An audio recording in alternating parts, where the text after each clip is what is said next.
school board meeting is called to order. Would you please stand for a moment of silence, followed by the Pledge of Allegiance?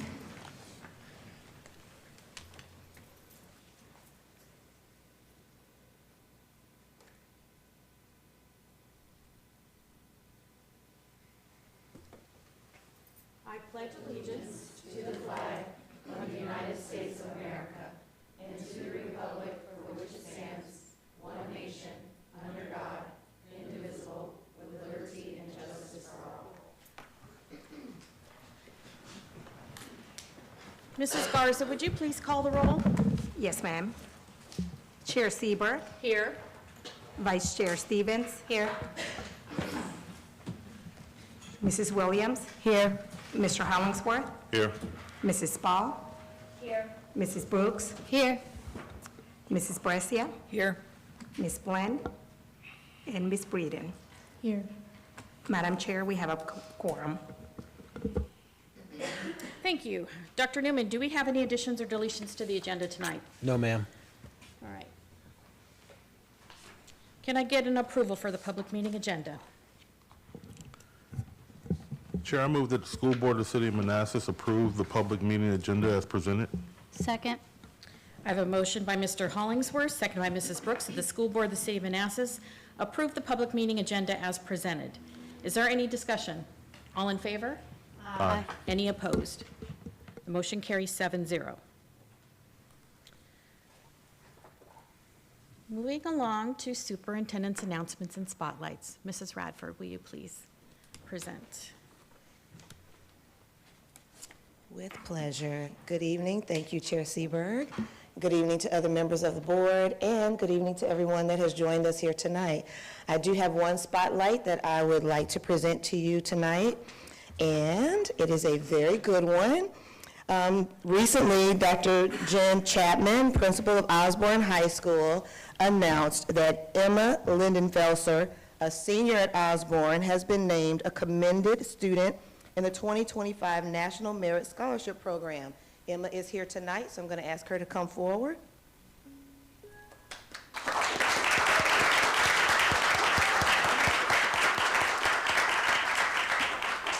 A letter of commendation from the school and the National Merit Scholarship Corporation was presented to Emma recently. Approximately 34,000 commended students across the country are being recognized for their outstanding academic promise. Although they will not continue in the 2025 competition for National Merit Scholarship Awards, commended students placed among the top 50,000 entrants by taking the 2023 preliminary SAT and National Merit Scholarship qualifying test. According to the organization, those being named commended students have demonstrated outstanding potential for academic success. These students represent a valuable national resource, recognizing their accomplishments as well as the key role their schools play in their academic development. It is vital to the advancement of educational excellence in our nation. We hope that this recognition will help broaden their educational opportunities and encourage them as they continue their pursuit of academic success. I would like to note that Emma is a student athlete in field hockey and swim. She came from practice to be here today. She's also involved in community service clubs at her school, and outside of school, she is a figure skater. So that is her primary sport. So we just want to say congratulations, Emma. We are extremely proud of you. Thank you so much.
Thank you. This concludes our spotlights for tonight.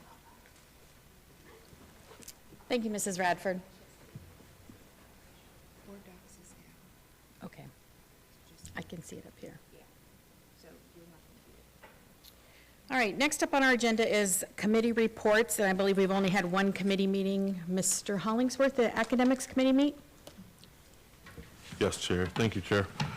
On September 25th, the Academic Committee met to discuss the Governor's Executive Order 33 for the cell phone ban. Out of that meeting, we created 2 community information nights. Last night was our first. The next one is scheduled for October 16th at Round Elementary. And we also have our next meeting, October 17th, to discuss school calendar for 25-26 and 27-28. That is all I have. Thank you very much. One moment, please, and we will have citizens' comments next.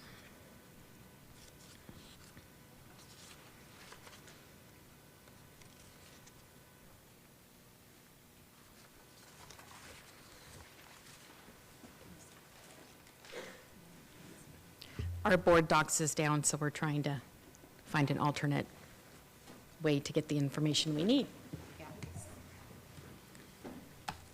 Come on my phone, maybe.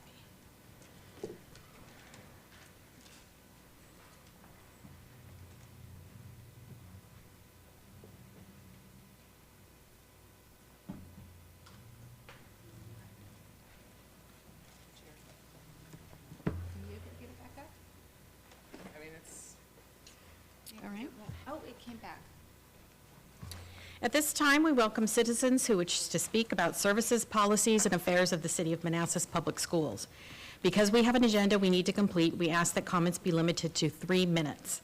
We appreciate the time you have taken to be here. We treat citizens' comments as a public hearing, and we do not engage in conversation with speakers. The lack of an immediate response to your comments should not be taken as a lack of interest or concern. Please be respectful when presenting your comments. And I have a couple people signed up. First up is Anna DeMaria.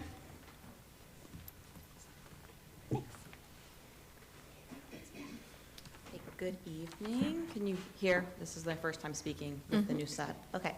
So I am Anna DeMaria. I am a 4th grade teacher at Baldwin Elementary, but I am also the Manassas Education Association president. There has been a lot of online discussions by political candidates lately about how bad MCPS schools are. Many of these posts include disclaimers that teachers aren't to blame, yet as an educator, I still feel attacked when I read them. Our teachers and students work incredibly hard every day. Our teachers go above and beyond to help our students grow and learn. When social media is used to disparage our schools, it not only demoralizes educators, but also affects our students. While you may not realize it, our students see these posts and comments, and like teachers, they take them to heart. That's why I want to take a moment to celebrate the remarkable achievements of our dedicated staff and students over the past year. So first, a shout out to our kindergarten, 1st, and 2nd grade teams for their amazing PALS scores. They significantly outperformed the state in growth made between the beginning of the year and the end of the year. And an extra special shout out to our 1st grade teams across the city for exceeding the state's average of students who met or exceeded the PALS benchmark. Congratulations to our current 5th grade students who as a whole improved their reading SOL pass rates by 9% over the past 2 years. A round of applause for Baldwin Intermediate for increasing their math SOL pass rate by 15%. Cheers to both Baldwins, Dean, Hayden, and Weems for cutting their absenteeism rates nearly, exactly, or more than in half. A big shout out to Chris Taylor and her team for putting together one of the best public school CTE programs in the Commonwealth. And a huge congratulations to Osborne and last year's seniors for achieving the highest on-time graduation rate ever. I've seen a lot of posts criticizing current school board members for allegedly overlooking problems and pretending everything is sunshine and rainbows. I have not seen that. While there has been praise about what growth we have made, I have also seen an honest discussion about the issues we all recognize and we all want to improve. No one is ignoring the challenges. Actions have already been taken to address and fix them. Behind every data point are real people, your teachers, your children, your neighbors.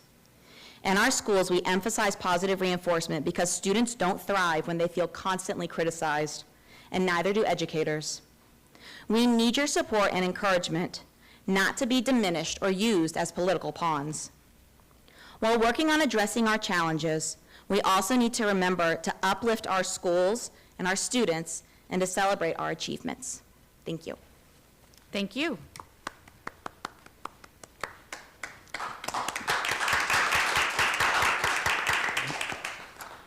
Next up, I have Tammy Potts.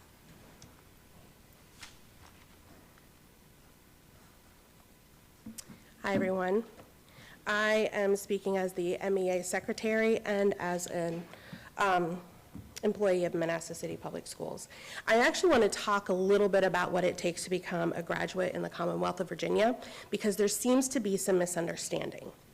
Firstly, we're going to start with just a standard diploma, which is 22 credits, which includes 4 English credits, at least 3 math credits, 3 science credits, 3 history credits, 2 health and PE credits, at least 2 credits in world language, CTE, or fine arts, an EPF credit, that's econ and personal finance, and 4 elective credits. Should be 22 credits, right? But wait, there's more. There are also verified credits that students need to pass in order to graduate. That means not only do they need to pass the class, they also need to pass the SOL. But there's more. They also need to get a credit in an AP Honors IB, DE, Work-Based Learning, or CTE credential, first aid and CPR, a virtual course, which we roll into our coursework anyways, and yes, there are substitute tests for verified credit, but guess what? That doesn't keep them from having to sit for the federal mandated SOLs. That's what it takes to get our kids across the stage. So you can argue a 50% grade floor, you can do all of that, but the reality is the kids still have to get through those hoops. Unfortunately, Osborne has been accused of fudging the data, falsifying the graduation rates, cooking the books. It's unacceptable. You all have a job up here. That was a sitting school board member who made this comment. You all have a job of making sure that we maintain quality, but also that we are able to get there. Doesn't work that way. We could never say that to a student, and you shouldn't say it to us. So, a lot of candidates are out there guaranteeing school quality, but still they only have concepts of a plan that they keep quoting the 50% grade floor. I've said it before and I'll say it again. I don't care what the grade floor is. I'm still going to give equitable opportunities to my students because that is my job. Stop wasting everybody's time.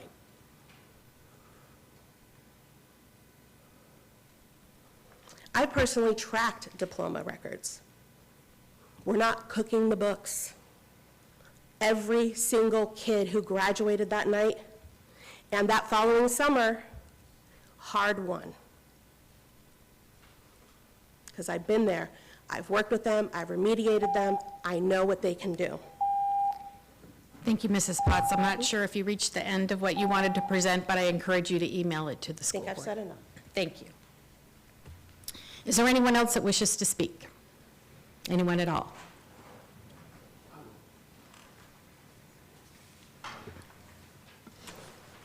Please state your name. Tim DeMaria, I live in the city of Manassas. I am also the Vice President of the Osborne Alumni Association. As Mrs. Spall has tickets as well, I have tickets for the Osborne Alumni Association's reverse raffle. It's a great night. It's October 19th, if anybody is interested in going.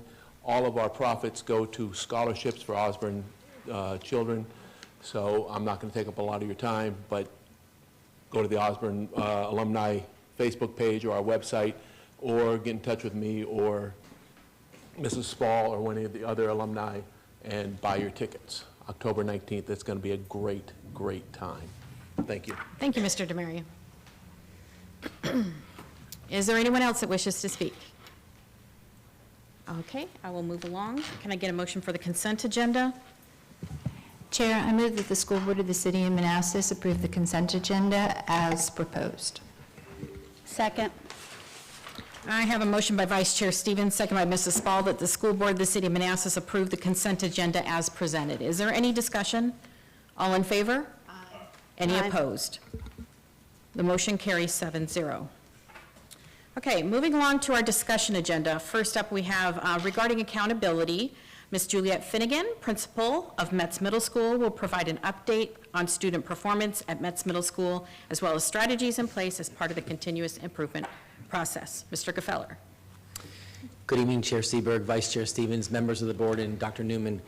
At the September 10th meeting, we indicated that all of our schools that have a level 2 or level 3 indicator would be presenting to the school board to explain their strategies for addressing their specific challenges. The purpose of these presentations is for principals to share publicly their focus on new and ongoing strategies for improvement based on their assessment of their school's areas of need. Tonight, you will hear from Ms. Juliet Finnegan, principal of Metz, and Ms. Dakota Jackson, principal of Baldwin Intermediate. Both principals began their current role on July 1st of this school year, just a couple of months ago. They are both outstanding leaders and are laser focused on increasing student achievement. And so I'm going to ask Ms. Finnegan to come forward and talk about Metz Middle School.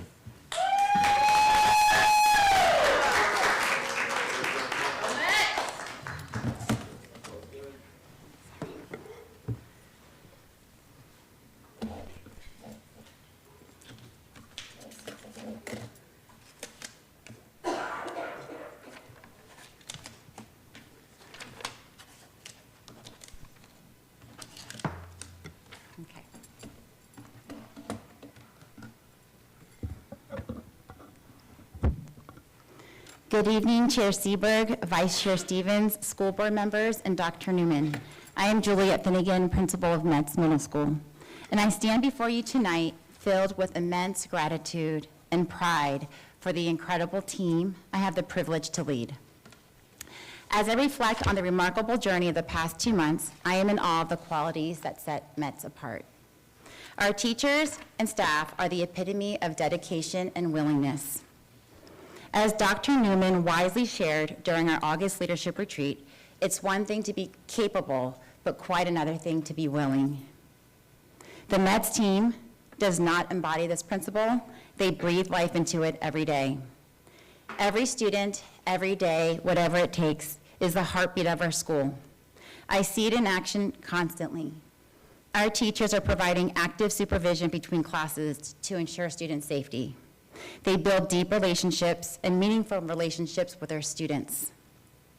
They volunteer their time for after-school clubs and sports. They collaborate tirelessly in CLT meetings to design effective lesson plans and consistently hold students at high behavior and academic expectations.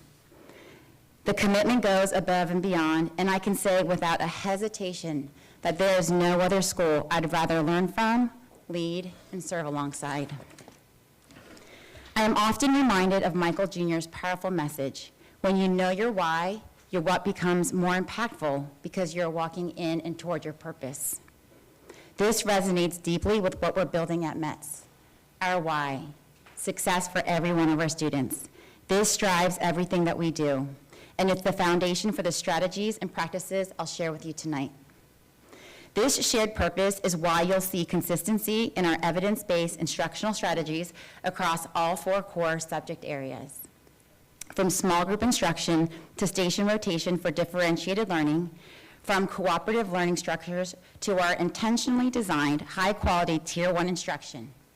All of these strategies are carefully chosen and implemented to meet the needs of all of our students.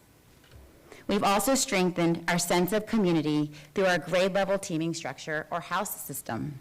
This approach allows cross-curricular teams of teachers to work with the same group of students, fostering connections across content areas and creating an environment where every student feels seen, heard, and understood. Our scheduled interdisciplinary team meetings included on our master schedule provide a crucial space for teachers, counselors, and administrators to discuss student data, social, emotional noticings to support the whole child. As we move forward, I won't pretend the work ahead is easy, but I have unwavering faith in our teachers and school team.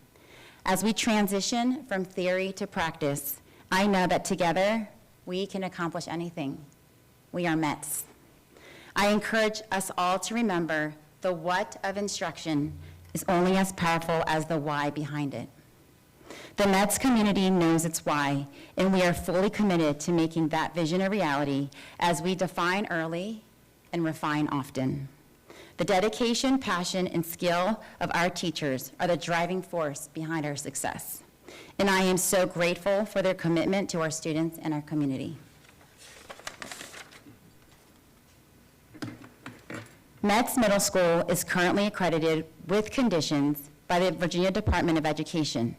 However, we've made significant strides in several areas.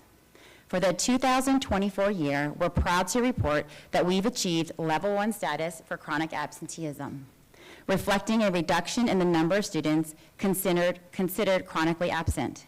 We've also attained Level 1 for the academic achievement in English, which speaks to the effectiveness of our literacy initiatives.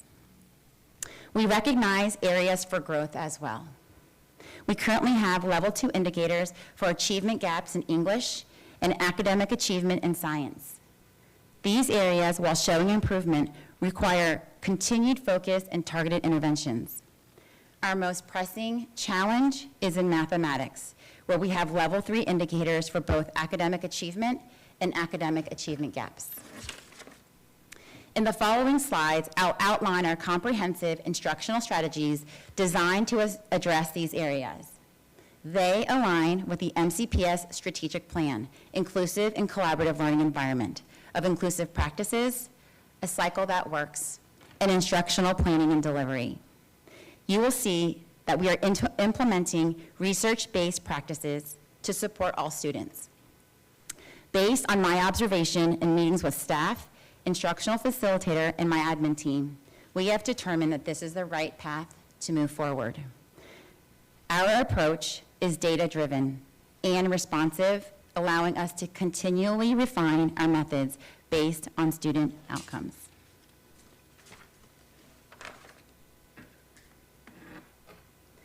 METS went from a Level 3 to a Level 1 accreditation status in chronic absenteeism due to reducing the number of chronically absent students from 287 students to 242 students.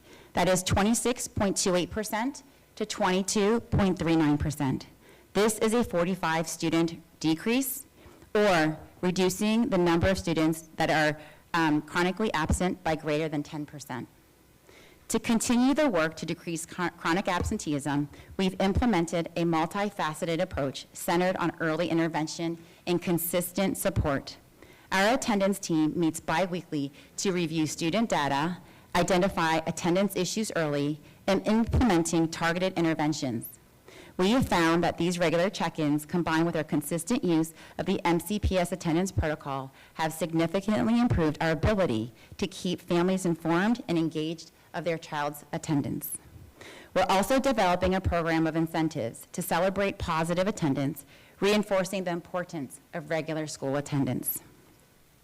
By consistently reviewing our attendance data reports, we're able to track our progress in real time and refine our strategies as needed.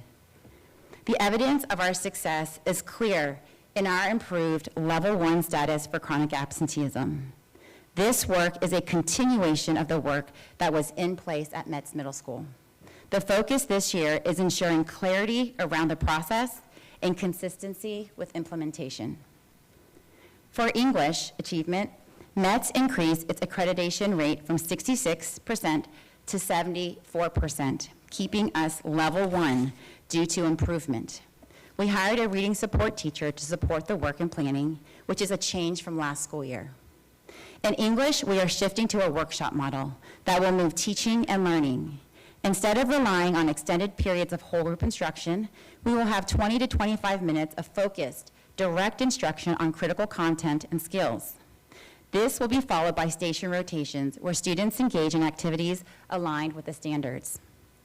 Each station is carefully designed to address different learning needs, whether reinforcing concepts, pushing higher level thinking, or providing independent practice. Our collaborative learning teams, CLTs, are crucial in this process. Teachers work together to unpack standards, ensuring a solid understanding of mastery. This deep dive into the standards informs our learning objectives and ensures all activities are aligned with a clear goal. In CLT meetings, we develop common formatives and summative assessments, providing consistent data to measure student growth. Our data dialogues allow us to identify trends, adjust instruction, and tailor our approach based on student performance. These strategies are not new initiatives, but our focus is moving from discussing what we are doing to how we are doing it, to dive deeper into what it looks like and sounds like during instruction. We are excited to see continued improvement in student engagement, more targeted instruction, and better alignment between our teaching and assessment practices. As we refine this approach, we anticipate even more significant gains in student achievement across all ability levels. To address our Level 2 English achievement gaps, last year we were also at Level 2. Specifically for Black students, economically disadvantaged students, and students with disabilities, we're implementing a comprehensive framework grounded in evidence-based practices. In addition to the gap groups I listed, we are also intentionally placing a focus on our English learners, in that although they are at Level 1 as a subgroup for increasing their pass rate from 15 to 23%, currently 23% pass the reading SOL. A key strategy in supporting our achievement gap groups is our co-teaching model, which employs Stetson's 6 co-teaching approaches. These include one teach, one observe, one teach, one assist, station teaching, parallel teaching, alternative teaching, and team teaching. We're supporting this through structured professional development, integration of these models into lesson plans, and ongoing classroom walkthroughs to assess implementation fidelity. For an example, in a character analysis lesson, we might employ team teaching, where both general education teacher and the inclusive teacher lead a whole class discussion, alternating roles to provide diverse perspectives on character analysis. In a station teaching model, students could be rotating through different aspects of character analysis, one station for identifying character traits, another for discussing motivation, and third for analyzing conflict. Parallel teaching might split the class into small group discussions on character motivations, led by both teachers. The evidence supporting this approach is compelling, and research shows that these co-teaching methods can significantly improve educational outcomes, particularly for students with disabilities and English learners. We are also focused on targeted support and scaffolding. During our Mustang block, we use Lexia Power Up, a comprehensive research-based program that utilizes and provides essential skill development and foundational reading skills, including word study, where students build foundational skills like decoding, spelling, and phonics, and these are essential for improving reading fluency and accuracy. In grammar, Lexia Power Up helps students develop syntax and sentence structure skills to enhance their reading and writing comprehension. And comprehension, where students work on understanding informational texts and literary passages through closed reading strategies and critical thinking activities. And a closed reading strategy could be selecting a text, the initial read of a text, annotating a text, and so on and so forth. Additionally, small group instruction based on formative assessment data allows us to create flexible and responsive grouping based on individual student needs. This targeted approach highlights the importance of time, frequency, and intensity in enhancing student engagement and learning outcomes. And I want to thank the school board for providing additional staffing to support our targeted support blocks. Our student support facilitators are dedicated, motivated, and determined. They pre-assess our students, they support them on their personalized path, they pull data reports to share with our reading support teacher and our classroom teachers. They motivate and champion our students. They are invaluable. Thank you very much. And to support all GAP groups, we incorporate students' funds of knowledge, their experience from home and community, their voice, and their culture. This allows all students to engage and connect to the content and standards. Specifically for students with disabilities, we are focusing on data collection to drive the individualized education program goals and needs of the student to ensure access to the general education curriculum. Data is collected from cross-curricular work samples, English, science, and history, to support goal work and reading and writing across the curriculum. This also aligns with the 8th grade integrated reading and writing assessments, where students will be provided with a text from either a science or social studies content to read, answer comprehension questions, and write a response to the text. This is a new shift for this year. Another area to ensure support for our students with disabilities is specially designed instruction. Specially designed instruction refers to adapting content, methodology, or delivery of instruction to address the unique needs of each student with a disability. So for instance, in a 7th grade English class working on a standard 7.6D, determine 2 or more central ideas in a text and analyze their development over the course of the text. Specially designed instruction might include adaptation of the content by providing simplified versions of the text, but still contain the complex idea for analysis, and including visuals. Adaptation to the methodology could be through the use of graphic organizers to visually map out the development of central ideas, or utilizing small group instruction using targeted reading strategies. Adaptation of delivery could be incorporating text-to-speech technology or using sentence strips to rearrange the ideas and supporting details. These specially designed instruction strategies are tailored to each student's needs and outlined in their IEP and implemented in both the general and special education settings. For our English learners, level 1s and 2s, we have provided sheltered instruction through English language development classes, in addition to their inclusion English class. They are also aligned to the WIDA ELD standards. Our academic language and literacy class specifically addresses the needs of our long-term English learners who have been in the country for 5+ years. This class uses the STARI curriculum, Strategic Adolescent Reading Intervention, and it's designed to help students who are reading 2 to 4 grade levels below. And it focuses on fluency, decoding, comprehension, and engagement through high-interest, age-appropriate text. A typical STARI lesson might include a fluency warm-up with a partner, word study by analyzing word parts, guided reading with comprehension strategies modeled, and independent reading with self-selected texts. To supplement these in-school supports, we also offer an after-school tutoring program called Summit K-12 for our English learners twice a week. The tutoring focuses on the 4 language modalities: reading, writing, speaking, and listening. And early indicators that we are looking for are improved language proficiency and academic performance among our students who are participating. As we implement these strategies, we are continually collecting and analyzing data to evaluate their effectiveness. We're looking for improvements in standardized test scores, classroom assessments, and work samples as evidence of closing the achievement gap.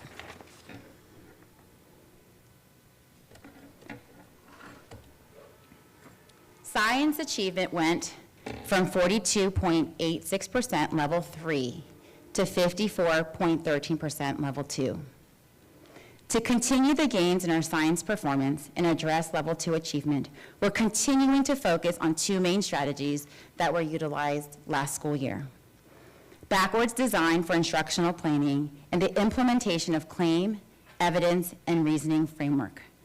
Like I said, this is a continuation of the work that METS has begun. Our backwards design approach ensures that all of our teaching align with clear outcomes. We start with our division unit assessments to set our end goals. We then work backwards to ensure that all lesson activities purposely align with these assessments and the standards. This alignment is reinforced through common formative assessments, which provide critical feedback on student understanding during the learning and allow us to adjust instruction as necessary. In our CLT meetings, we engage in data dialogues, focusing on analyzing student performance data to inform instructional practices. We are continuing the work and the use of STEM scopes, which employs the 5E instructional model: engage, explore, explain, elaborate, and evaluate. This aligns with standards and offers interventions, extensions, a visual glossary, and hands-on exploration, creating a student-centered learning environment that promotes active engagement and deeper understanding. In an engage portion of the 5E model, students might watch a video on roller coasters and engage and discuss the forces at play. In the explore portion, a hands-on lab may take place where students build and test simple machines. In the explain portion, it could be a teacher-led discussion on Newton's law of motion, where students are creating concept maps. For elaborate, students design and conduct an experiment to test factors affecting friction, and to evaluate, students complete a performance task. The evidence we're looking for to gauge the success of these strategies include improved alignment between our assessments and instruction, more targeted and effective interventions based on our data dialogues, and increased student engagement and understanding as measured by both formative and summative assessments. Our second key strategy is the implementation of claim, evidence, and reasoning framework. This structured approach to developing scientific literacy is explicitly taught and reinforced across our curriculum. And we're seeing evidence of its effectiveness in our detailed lesson plans, classroom observation, and the quality of student work. For example, in an 8th grade experiment on plant growth, students might claim that plants receiving more light will grow taller than those receiving less light. They would provide evidence, such as the heights of the plants, 30 centimeters for those who were receiving light, or 6 hours of light, and 15 centimeters for those exposed to 2 hours of sunlight. Their reasoning would connect their evidence to their claim, explaining that increased light promotes photosynthesis, which is vital for growth. We are monitoring student progress over time through assessment data focused on the ability to apply the CER framework. And this allows us to identify trends, strengths, and areas needing improvement. Early indicator shows improved critical thinking and scientific reasoning amongst our students. Math achievement is our top priority for the 24-25 school year. Even though our combined rate increased from 56 to 60%, we are at level 3. We are implementing a comprehensive set of strategies to address our level 3 indicators in this area. We have hired an additional math support teacher to support the need at Metz Middle School. Math support teachers work closely with teachers and students, working in small groups and co-teaching with classroom teachers, in addition to co-planning. We are emphasizing math process goals as one of our strategies. Math process goal is a core component of our instructional approach. This goal encompasses problem solving, communication, reasoning, mathematical connections, and representations, each essential for developing a deeper math understanding. By focusing on these processes, we are aligning with the new 2023 math standards and developing students' conceptual understanding and not just procedural knowledge. For an example of a math process goal, on a lesson for linear equations, in problem solving, students might solve real-world problems involving linear relationships. For communication, they would explain their solution strategies to a partner. Reasoning, they would justify why a given equation represents a specific situation.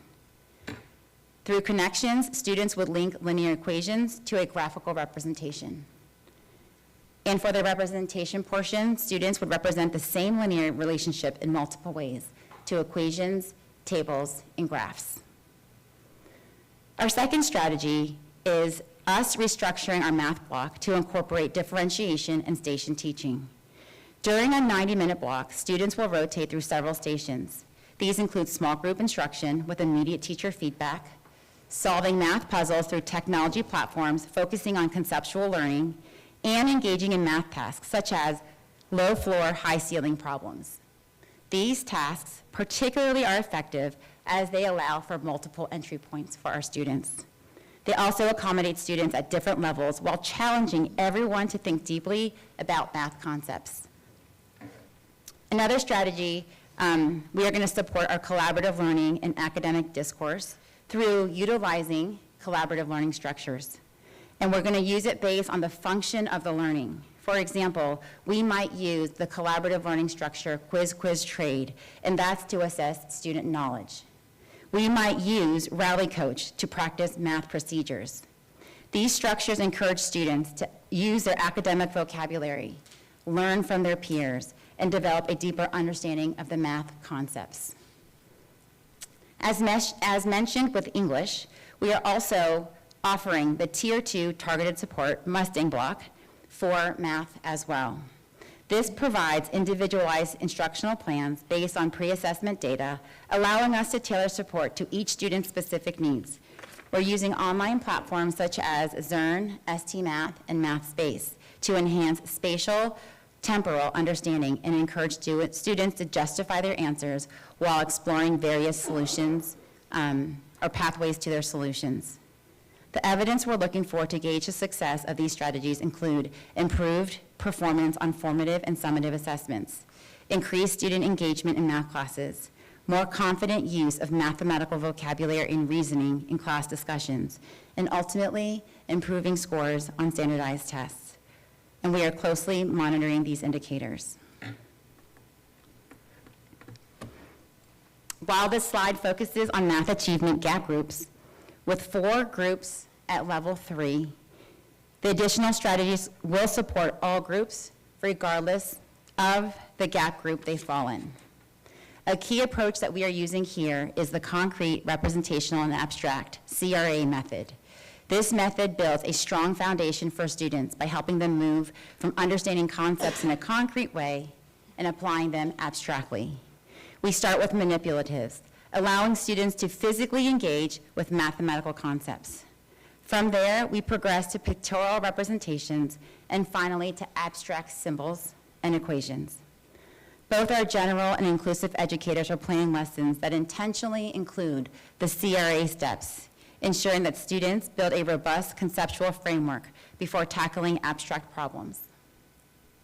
The evidence we're looking for here is improved student ability to explain mathematical concepts, increased flexibility in problem-solving approaches, and a better retention of math knowledge over time. For concrete, if we are going to solve integer problems, they could use colored counters, red for negative numbers and blue for positive numbers, to represent adding and subtracting integers. For representation, students would draw a number line or use diagrams with counters to show the movement of the integers. And for abstract, they would perform integer operations symbolically. Again, as also mentioned in slide 4, for math, we are also including small group instruction. Using formative assessment data and information on how students progress through the CRA framework, we will group students based on their specific areas of need. This allows for more targeted instruction and immediate feedback. Additionally, small groups provide opportunities for peer learning and metacognition, where students collaborate and reflect on their own learning process.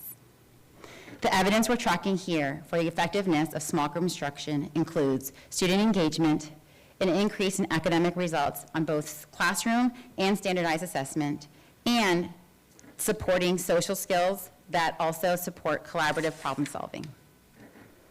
Lastly, on this slide, we are implementing a scaffold approach in our math instruction, and this includes pre-teaching Tier 2 and Tier 3 vocabulary. Tier 2 words are high-frequency words. For math, for example, average, estimate, factor, variable, analyze. These are words that students must know to be able to do the math problem. Tier 3 words are academic vocabulary words, such as scale factor, multiplicative inverse, slope, radical, exponent. These will equip our students with the language needed to participate fully in academic conversations about math. We're also breaking down complex tasks into manageable steps, using strategies such as think-alouds, where teachers model their thought processes. And graphic organizers use tools such as the Frayer model for vocabulary or flowcharts for multi-step problems. This helps students structure their ideas and connect concepts. By implementing these strategies and continually assessing our effectiveness or their effectiveness, we're confident that we can improve our math achievement and close the existing gap. We're committed to refining our approaches based on ongoing evidence and ensuring that every student has the support they need to succeed in math. As outlined this evening, Metz Middle School firmly believes in the power of defining early and refining often. Our commitment to continually assessing, reflecting, and refining our instructional strategies is unwavering. We're not just implementing strategies. We're creating a culture of continuous improvement through an iterative process that, with the support and partnership of our MCPS content coordinators, professional growth specialists, directors, our school-based math and reading support teacher, and instructional facilitator. The evidence-based approaches we've discussed tonight, from our workshop model in English to our CRA method in math, from our co-teaching strategies to our use of data dialogues, this all stems from a deep commitment to meeting the needs of every student every day. These also align with the MCPS strategic plan, inclusive and collaborative learning environment, again through inclusive practices, a cycle that works, and instructional planning and delivery. We also recognize the challenge ahead, particularly in mathematics and closing achievement gaps across subjects. But we're facing these challenges head-on with clear strategies and a commitment to monitoring our progress and adjusting our approach as needed. I am thrilled and confident in Metz Middle School's impactful work to enhance student academic success. As Robin Sharma said, change is hard at first, messy in the middle, but gorgeous at the end. Embracing change with a deeper purpose is a catalyst for transformation. Thank you for your time and support, and we are excited about the future of Metz Middle School and the success of our students.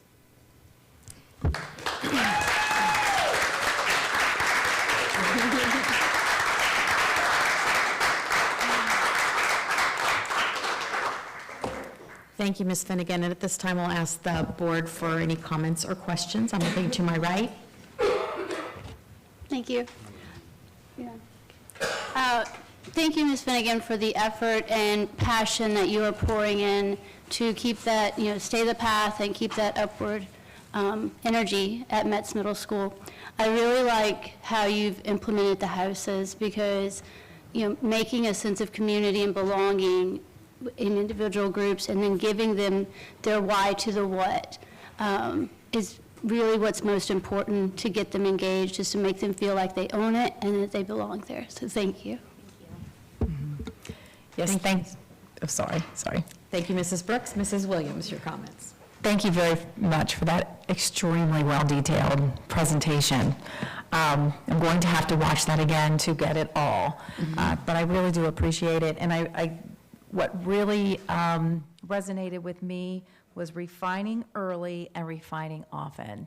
Just continue doing that this year, and I'm looking forward to see what the result of that particular statement is going to be, and not just the why that we talked about last year, but this year talking about the how.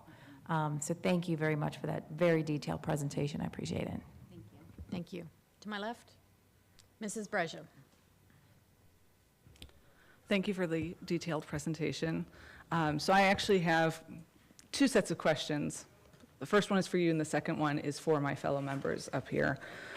So first I want to say thank you for putting this together, for taking on the role at Metz, and for bringing all of your energy and enthusiasm to that. I think that's the biggest round of applause a Metz principal has ever gotten in my time on the board, coming up to the podium. So thank you for that, everything you are doing, everything your staff is doing. And I'm hoping that this year will be the year that we get to full state accreditation. I mean, that's what you want, that's what I want, that's what we all want. So with that in mind, I would like to know a little bit more about how achievement gaps are actually measured. Are they relative to, for example, for Black students, are they how Black students perform relative to non-Black students in the school or to the state? How is that actually calculated? So, answer that here.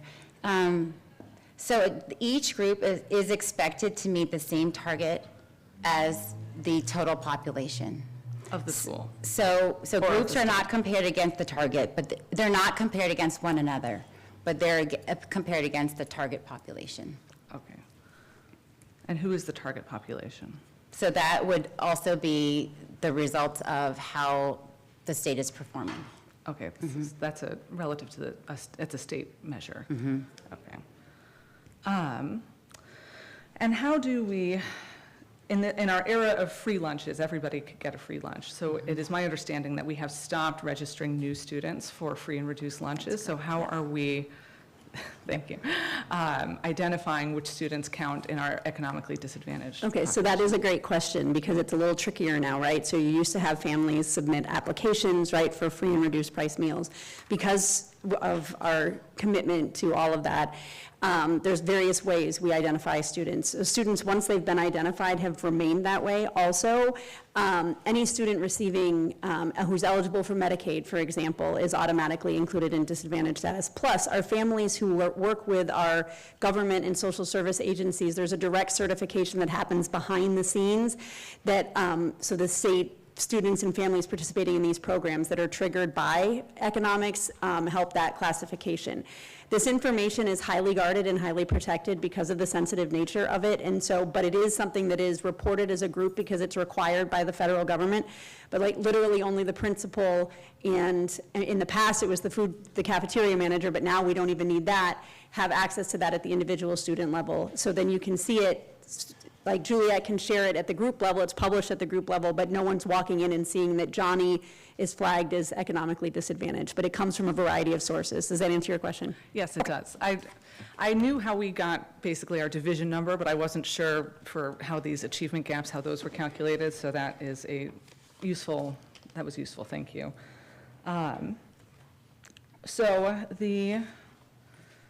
Let's talk about the chronic absence rate. Good, that's great work to everybody in the last school year that made that happen.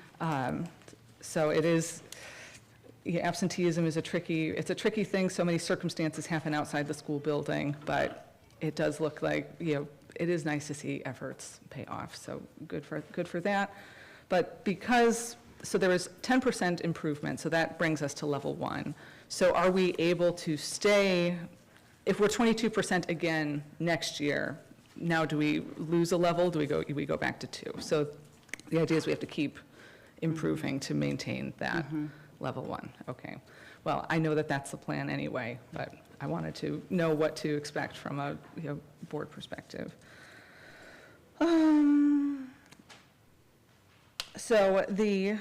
So Metz did have experience improvement in science, which was level 3, is now level 2. So it wasn't more than 10%, so that's why it didn't get all the way to level 1? Correct. So, well, last year we were at level 2. Performance level currently is still level 3, 51%, but because we showed significant improvement from the previous year, we were able to move up to level 2 because we did reduce the failure rate by 10%. But our actual performance percentage is still at a level 3, 51%. Gotcha, okay. Well, we got a lot of information tonight, so the second part of my question is actually for my fellow members, because these sets of presentations are very different looking from the set of presentations that we got last year, and I recognize that I myself cannot, it's not really fair for me as an individual member to demand a discussion about data that's not presented, so I'm not going to do that, obviously. So the question is for us as a board, if we want to do that. Let's see.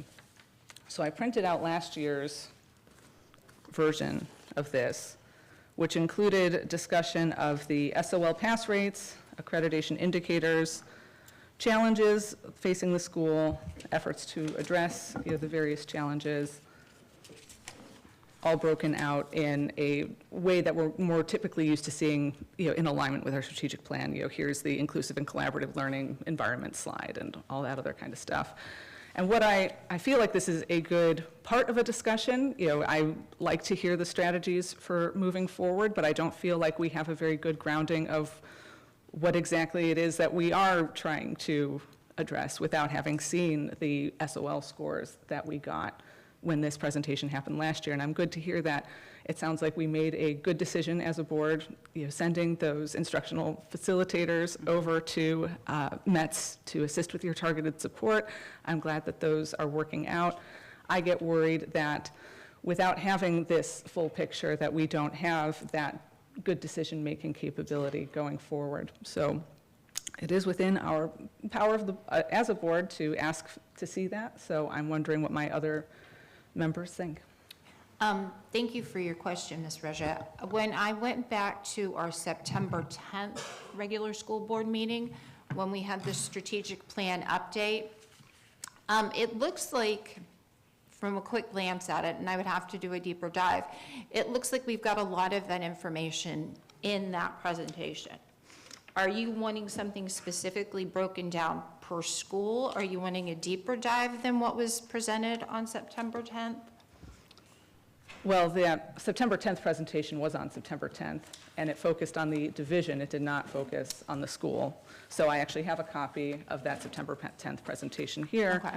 And we can see, the overall reading pass rates by school, not broken down by grade level. Mathematics pass rates by school, that's the aggregate pass rate. Of course, there are 4 different tests, math tests that are administered at middle school, math being one of our level 3 indicators. I think I would like to spend a little bit more time with that. And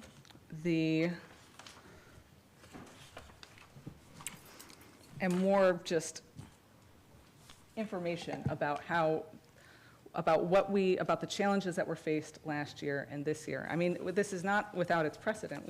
This is something new. I applaud trying something new.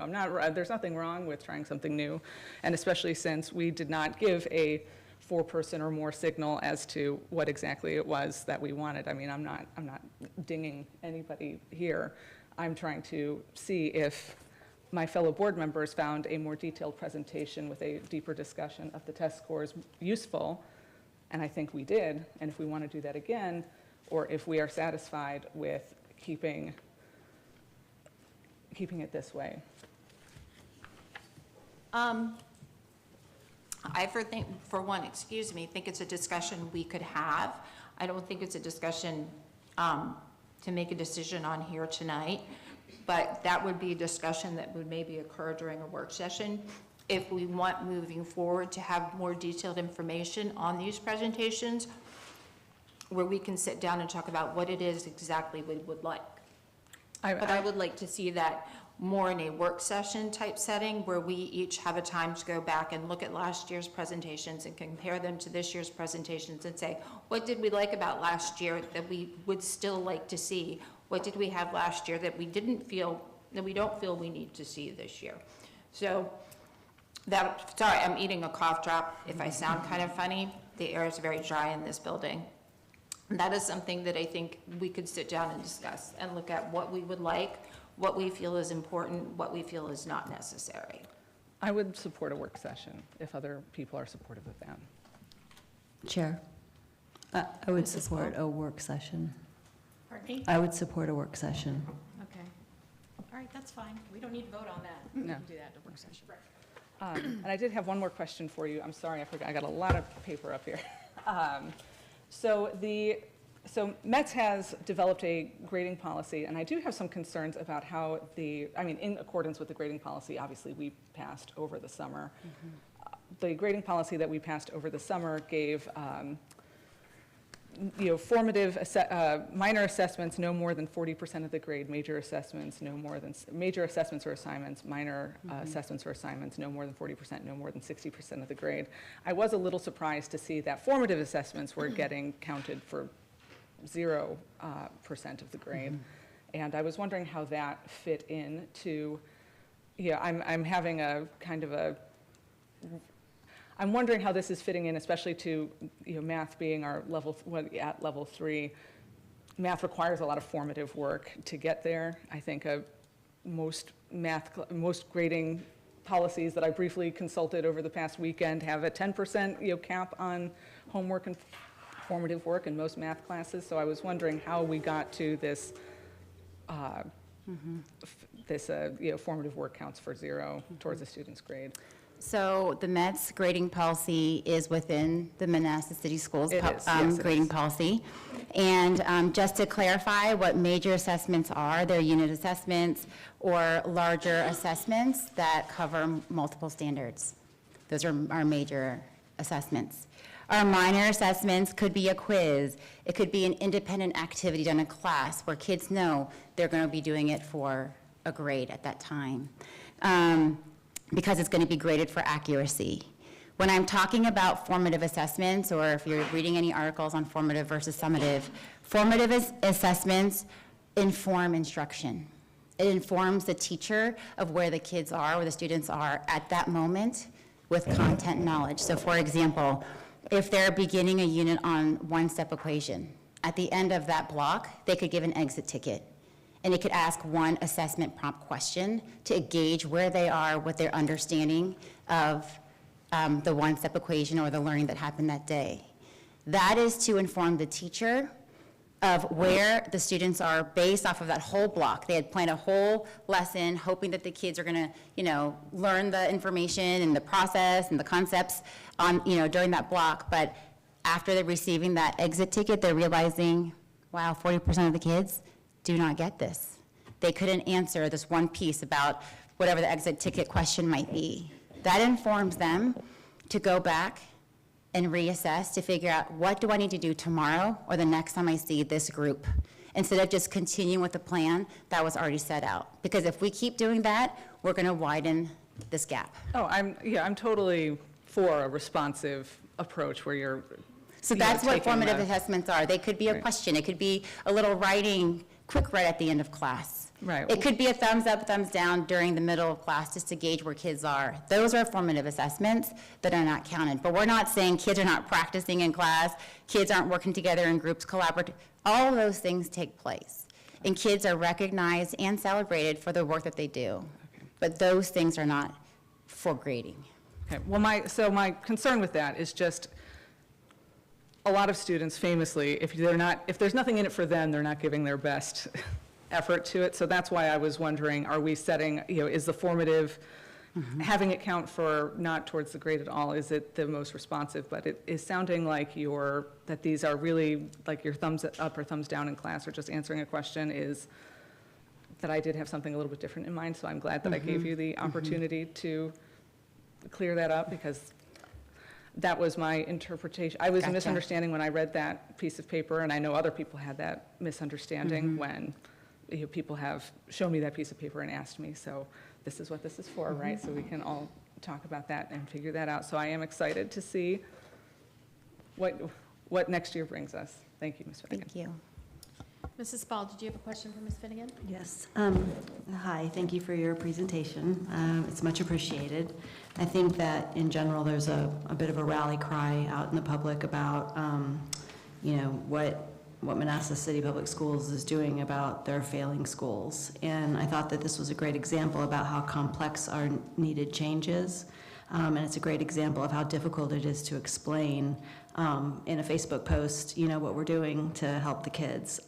It took us a long time to get here, and it's going to take us a while to, correct course. But I have all the faith in the world that we have the right people in the right place to do it. I've been asking the schools as they present. So I want to be consistent to ask you, what can our board do to support you in your efforts? The last 2 months, we have moved with urgency and alacrity, eagerness, quickness, because we know we don't have time, right? Our kids don't have time. But we also know our why, and also know that change takes time. And so even though we're moving at this pace, we're going to get to that point where we're going to have to refine our processes, dig in deep, provide training for our teachers, go alongside them and model and coach and provide those feedback conversations. That takes time. And so time would be one. The other thing would be, I've heard a lot about before or METS in the past, but I'm here right now, and so is my team, my staff. Some of them are here tonight. We're here now. We ask for you to join us here in the present, in the now, in the work that we're doing today. Just wrap your arms around METS Middle School, our students, us, the teachers, the staff. That's what we need. Help us celebrate our successes, whether they're big or small, because energies are contagious, and that's the energy we want to feel as we're doing the hard work, but it's the right work, and it's the important work. But we want to know that we are supported on all sides. As the challenges get bigger, we celebrate often successes in our building because it's important to recognize and notice and celebrate students, staff, great things happening. So that is what I would say. Time, and just join us, please, in the present. Thank you.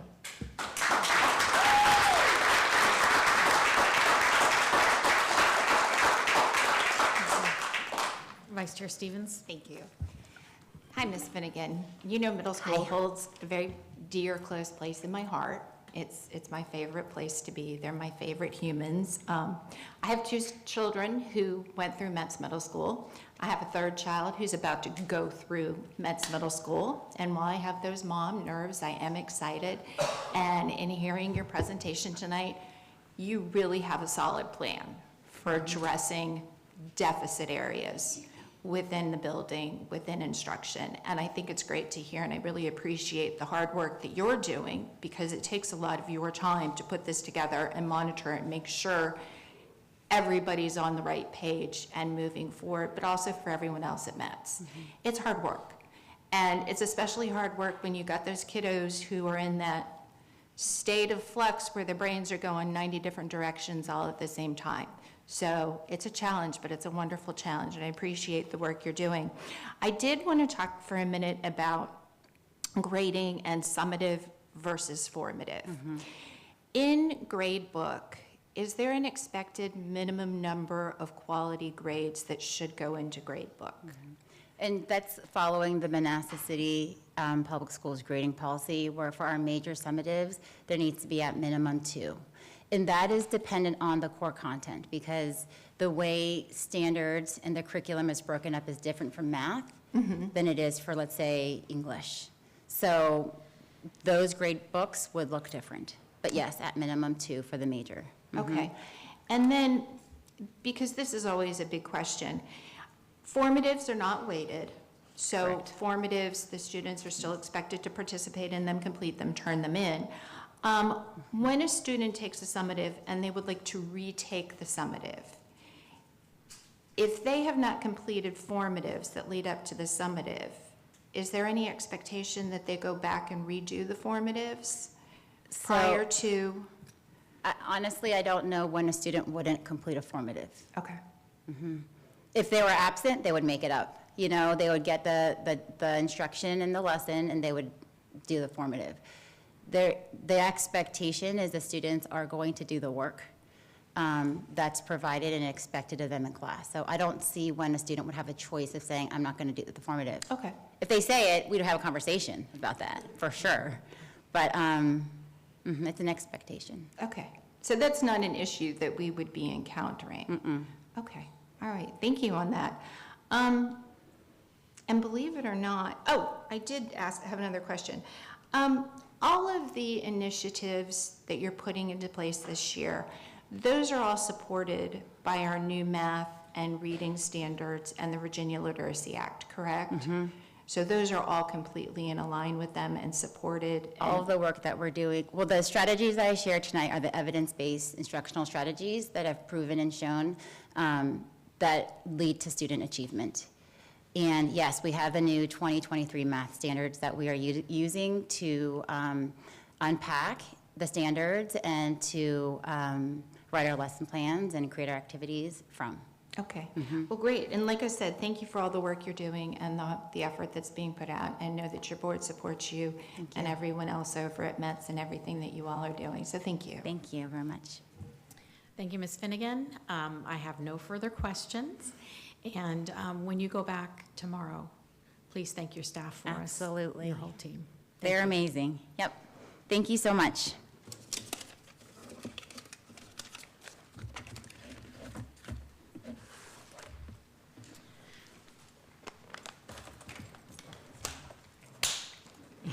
Next up, we have Ms. Dakota Jackson, principal of Baldwin Intermediate School, to provide an update on student performance at Baldwin Intermediate, as well as strategies in place as part of the continuous improvement process. Ms. Jackson. Good evening, Chair Seberg, Vice Chair Stevens, Dr. Newman, and members of the board. My name is Dakota Jackson, and I'm the very proud principal of Baldwin Intermediate School. I want to start off by thanking you for the opportunity to share with you tonight our instructional updates and strategies for the 2024-25 school year at Baldwin Intermediate School. I've had the opportunity to meet several of you in person in our building and at some of our community events, and I thank you so far for all of the support that you've given to our building. Your guidance and partnership are invaluable as we navigate the challenges and opportunities of the upcoming school year. Together, I'm confident that we can achieve remarkable things for our students and our staff. I look forward to closely collaborating with you to ensure that Baldwin Intermediate School continues to be a place of excellence and innovation.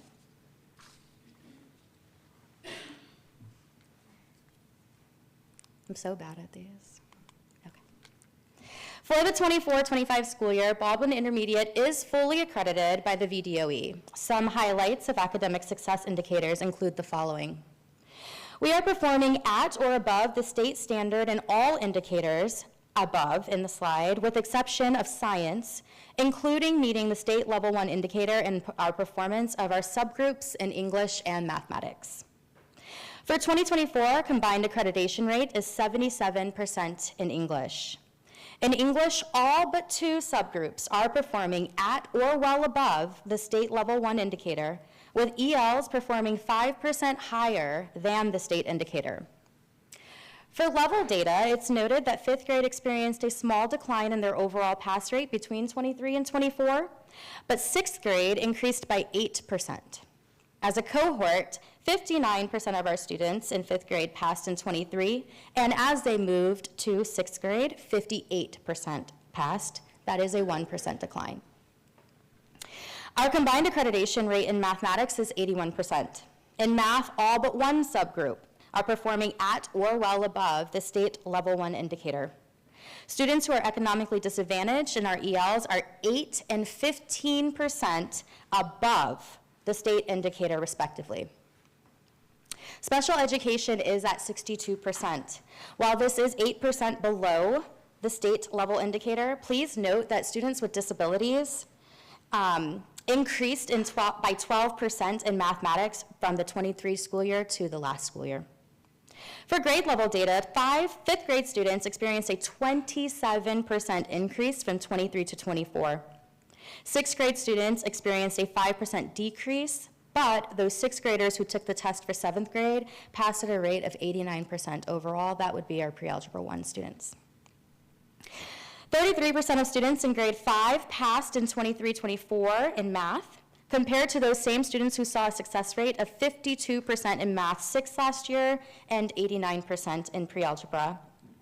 Therefore, as students moved from 5th to 6th grade, they increased their performance in math by 19% overall. Baldwin Intermediate School saw a 10% decrease in the number of students who were chronically absent from the prior school year, moving from 19.31% in the 2022-23 school year to 9.13% for the 23-24 school year. Our goal for this year is to continue this upward trend in students attending on time each day. Science indicators is below the state level 1 indicator. In the next several minutes, I'll review our strategic instructional practices that we are implementing to increase our academic performance in science and the steps that we're taking to continue to increase our progress in English and mathematics. To sustain the academic progress we've made at Baldwin Intermediate in English, we have several key focuses for the 24-25 school year. Our first focus is on the professional development of our staff.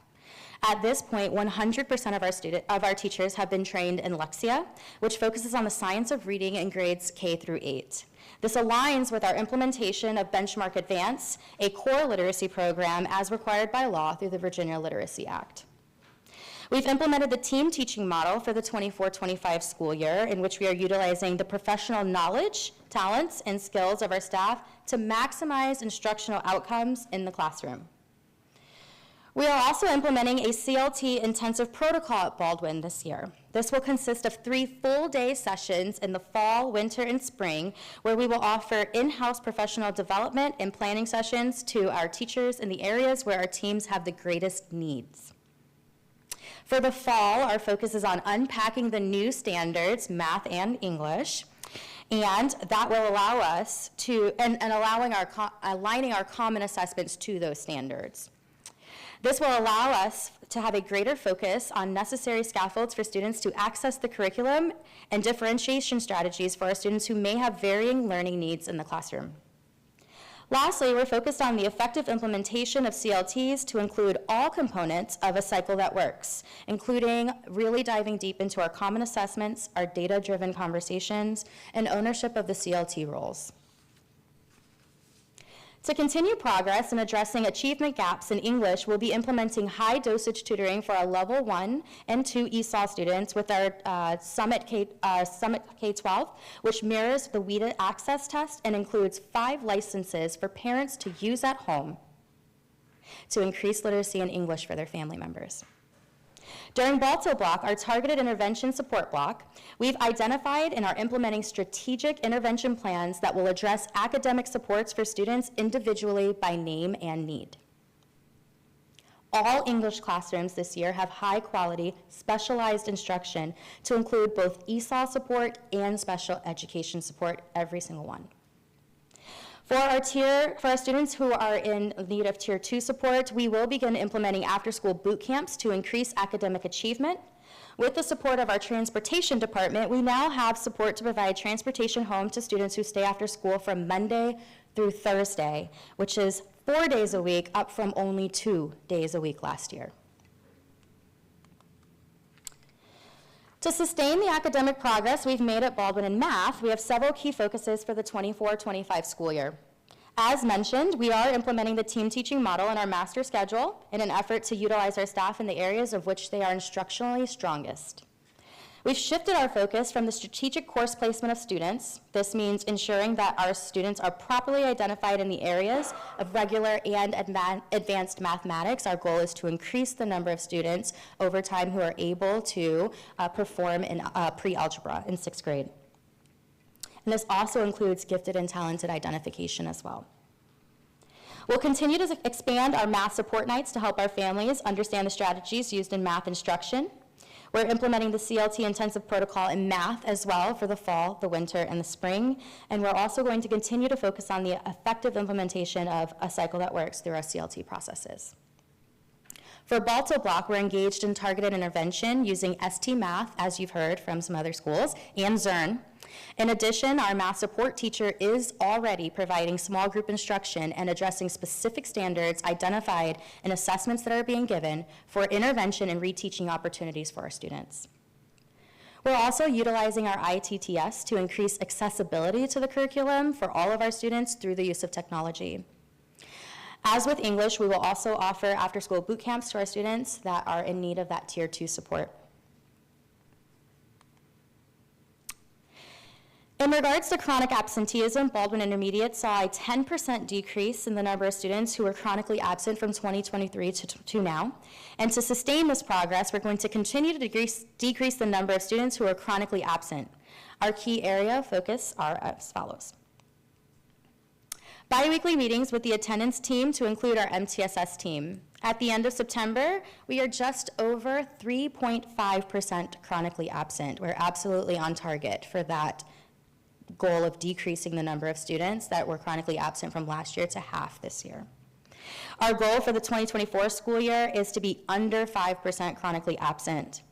We've identified our students in need of early intervention with attendance before they are meeting the threshold, which allows us to be proactive rather than reactive with our attendance.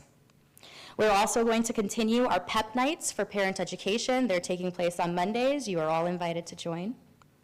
The admin team has conducted the Code of Conduct walks in which each class received education on what it means to be chronically absent and the impact that it can have on their lifelong learning. In addition, we provided students with outlets of support if they're having trouble with attendance or areas in their lives that may impact their attendance. We're implementing school-wide recognition of students who are improving their attendance or are above our attendance thresholds to include weekly, monthly, and quarterly PBIS rewards. We've increased our access to clubs and activities to incentivize attendance for our students, and our most popular clubs now meet on Mondays, which historically has been our most missed day. And they're coming. For science, we are currently a level 3 for accreditation. Our steps for increasing academic achievement in science are as follows. We are currently spiraling the unmastered 4th grade science standards into our 5th grade curriculum. We've partnered with our Division Coordinator of Science as a resource to collect baseline data using a 4th grade diagnostic to determine what standards our 5th grade students still need to master from 4th grade. This is a change to our STEM curriculum in which we are now restructuring the delivery of the content to include both 4th and 5th grade standards, as the SOL for science is cumulative. From there, we've identified the standards to target through teaching and reteaching during both our Balto block and our STEM Encore class. We're going to continue progress monitoring to determine the need for intervention or reteaching and enrichment through those strategies. In regards to our instructional model, we have increased our science instructional time by 100%, up from 40 minutes every other day last year to 80 minutes every other day this year. This allows our teachers to dive deeper into that 5E instructional model that I know you have all heard of, that engage, explore, explain, elaborate, and evaluate.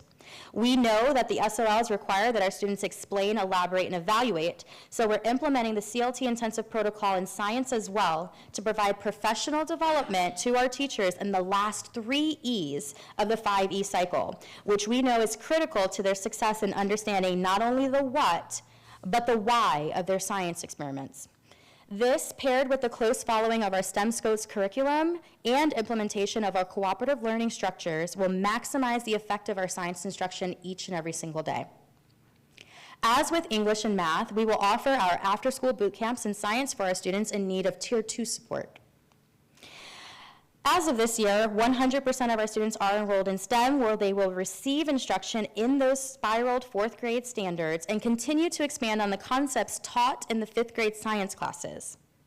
We continue this practice in 6th grade as science as well, as we know the middle school science SOL is also cumulative, and we intend to set our students up for success as they advance through Manassas City Public Schools. The curriculum for STEM is project-based inquiry learning, where students have designated time for hands-on learning of the material that gradually reinforces and reteaches previously learned standards in 4th and 5th grade. Some examples of that so far this year are looping in projects with our solar system that absolutely relate to our 5th grade standards, so it's a review all in one for our children. And they're getting that hands-on experience and those later E's that we know that they need to hit in order to be able to pass the SOL. While there's still work to be done, the data that I've presented to you today is promising. I am committed to ensuring that the needs of our students are met regardless of socioeconomic status or other challenges or barriers that our students might face on their journey to academic success. Thank you to the school board for your time tonight. I look forward to our continued partnership in addressing our student needs. Thank you. Thank you, Ms. Jackson, and I'll ask the school board for any comments or questions. Thank you, Chair. And thank you for your presentation and the information, and thank you for continuing the momentum that's at Baldwin Intermediate and continuing to, just make the students feel like they are in their community, showing their why for their what as well. I really like want to commend you with the spiraling of the unmastered fourth grade material, because, you know, it's not just you get to the end of the unit, okay, you get a grade, see ya, it's time to keep going. It's mastering the content. That's what's most important. So I really, you know, want to commend you for that, and also for just the clever activities, increasing them. You know, when kids feel involved and they feel part of it, they want to be there. That they just want to. That's where they want to be, is with their community. And so, yeah, so that Mondays thing is really, really cool. So, thank you. Thank you. Mrs. Williams? Thank you, Ms. Chair. Mrs. Jackson, thank you. I know following Mrs. Finnegan is a little, I don't know, nerve-wracking. In real life and in principalship. But you did a fantastic job, and I don't have any questions for you. I just appreciate the presentation, and I know the work is very hard, and this is your first year, so just keep on plugging away, and I know you'll improve upon what you need to improve upon, especially if you utilize some of our great principals that we do have. Just follow their lead as well. Make sure you ask a lot of questions, and I'm anxious to see what happens at the end of the year. So thank you for all your efforts. Thank you. Thank you, Ms. Williams. And to my left, Mrs. Breja. Thank you very much for the presentation. I did try to write down the numbers that you were answering there. This is something, there was a lot that sounded really good in there. I'm not going to ask for a work session on Baldwin Intermediate. You guys are still fully accredited, and I don't want to, you know, I want to make sure that we're focused where the focus really needs to be. But the numbers sounded great, and anybody who wants to look at them, you can go to the school quality profile. That's a website that you can search and see it. That 19-point improvement in math, that would have been nice to have at for everyone to see. But it was good to hear it. I wanted to give you an opportunity to tell me more about STEM Encore. Yeah. Please. Yeah. What do you want to know? Well, I mean, when I was growing up, I didn't have STEM Encore. You know, I think of Encore as art, music, and gym. So what is exactly happening in STEM Encore? I also did not have STEM Encore growing up, so it's really nice for me to get into the classrooms and see what they're doing in there. And I've actually had the opportunity to get in there every single week, and I'm really proud of the work that's being done in there. So for some of the examples, like I said, we're utilizing our STEM Encore teacher to honestly take a look at our science and say, where is it that our kids need the most instruction, and where is it that they need the most support? Our STEM Encore teacher does support our science CLT. She's in there every single week, and she's hearing what they're working on in 5th grade. So she's taking those 4th grade standards that we know they still need a bit more support in. We've given a diagnostic, we know where they're at with it, and she's tying in the 4th grade, because the SOL is cumulative, tying in the 4th grade standards with the current 5th grade knowledge. And so essentially what she's doing is a lot of project-based inquiry learning. They're working on the differences between observations and inferences, independent and dependent variables, but they're going all the way through the 5E cycle, so they have that extended period of time to really get hands-on with the science curriculum that they may not necessarily get in everyday science, where they have to, you know, kind of tackle the curriculum from all odds. They're doing assessments, they're doing many other things that are involved in the actual teaching of the science curriculum. They're getting that additional support through STEM Encore, and that's in 5th and 6th grade. So a lot of projects, a lot of labs, a lot of experiments, but all gauged in those 4th and 5th grade standards, and really getting into where they start to evaluate, they get to question why, they get to question how, looking at the differences between some of the systems that they're putting into place when they're doing their experiments, and kind of getting into the inquiry. Why did that happen? The investigative approach. We know that's where students begin to understand the curriculum, and they get to understand what it is and that's going on in the world around them and how things work.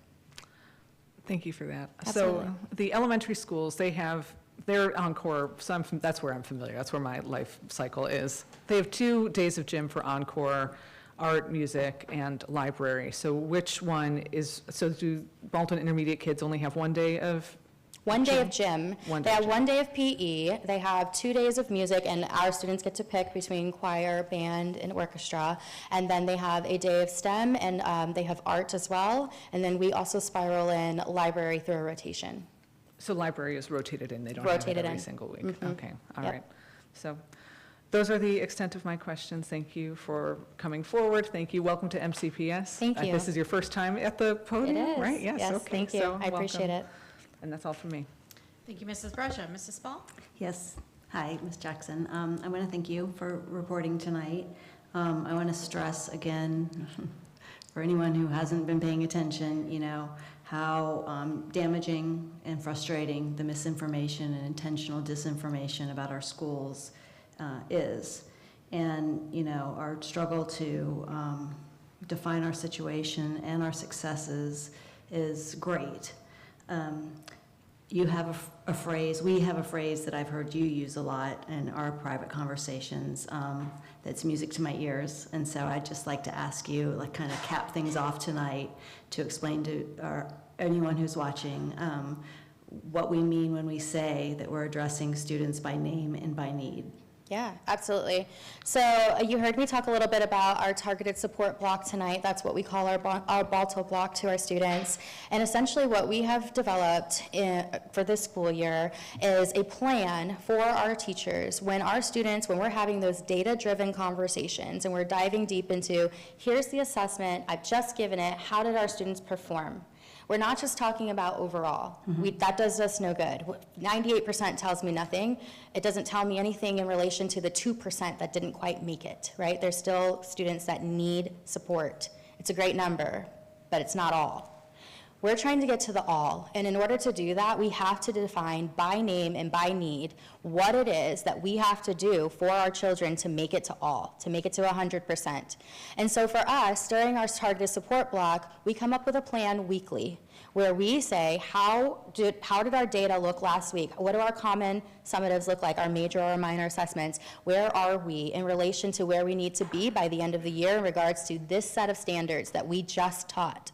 And before we get too far away from those standards, we look at our students by name on the roster to see how they performed. And if they didn't meet the mark, they didn't meet the expectation of 100% success, we're taking them and we're pulling them during that targeted support block to ensure that they get the support they need. And that varies by teacher.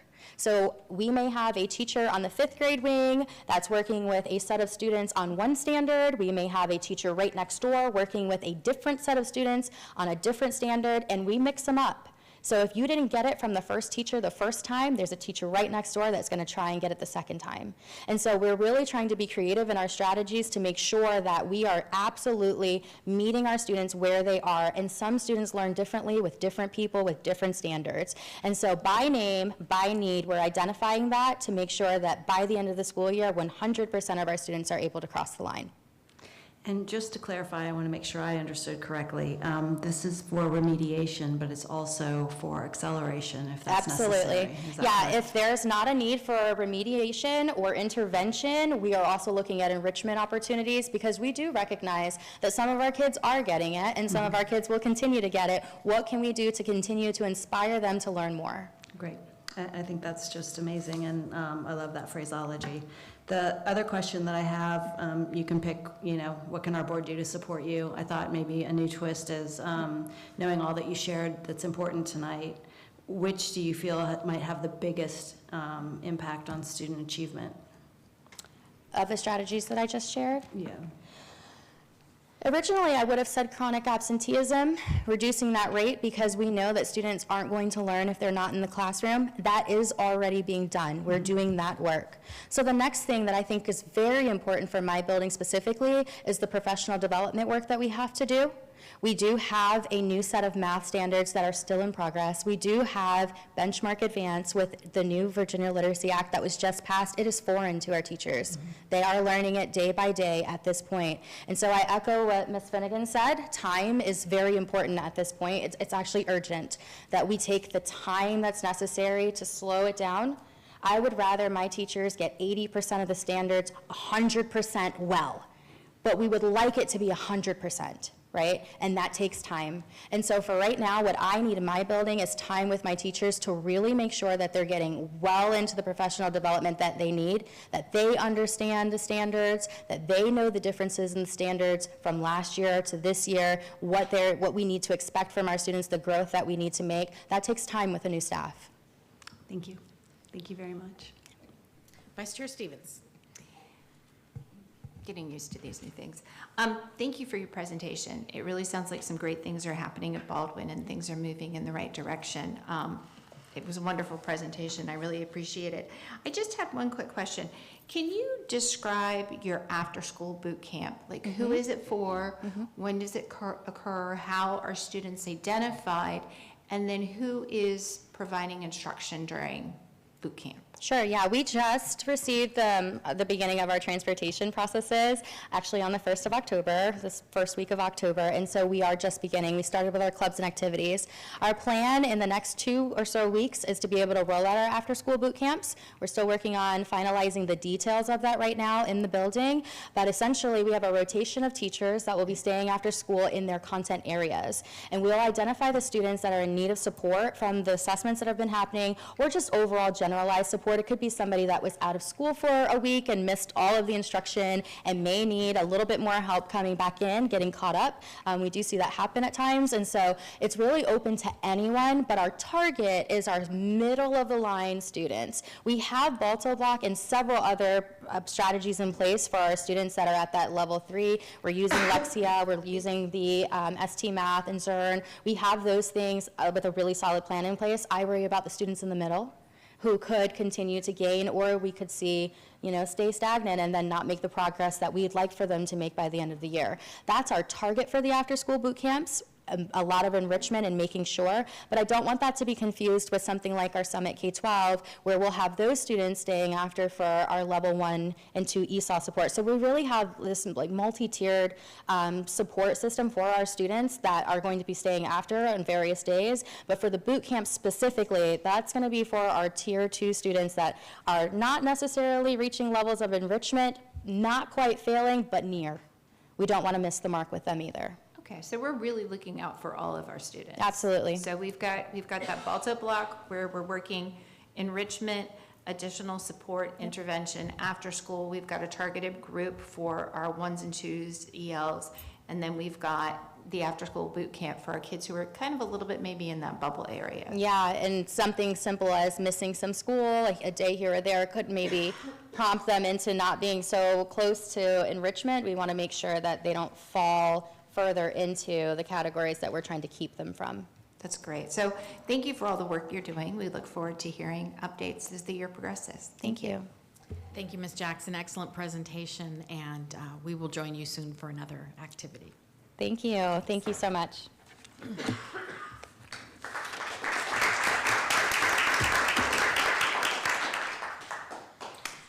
Moving along our agenda, we have our legislative priorities. Vice Chair Stevens will discuss legislative priorities for the legislative session of the Virginia General Assembly. The legislative issues and interests of the school board will be discussed.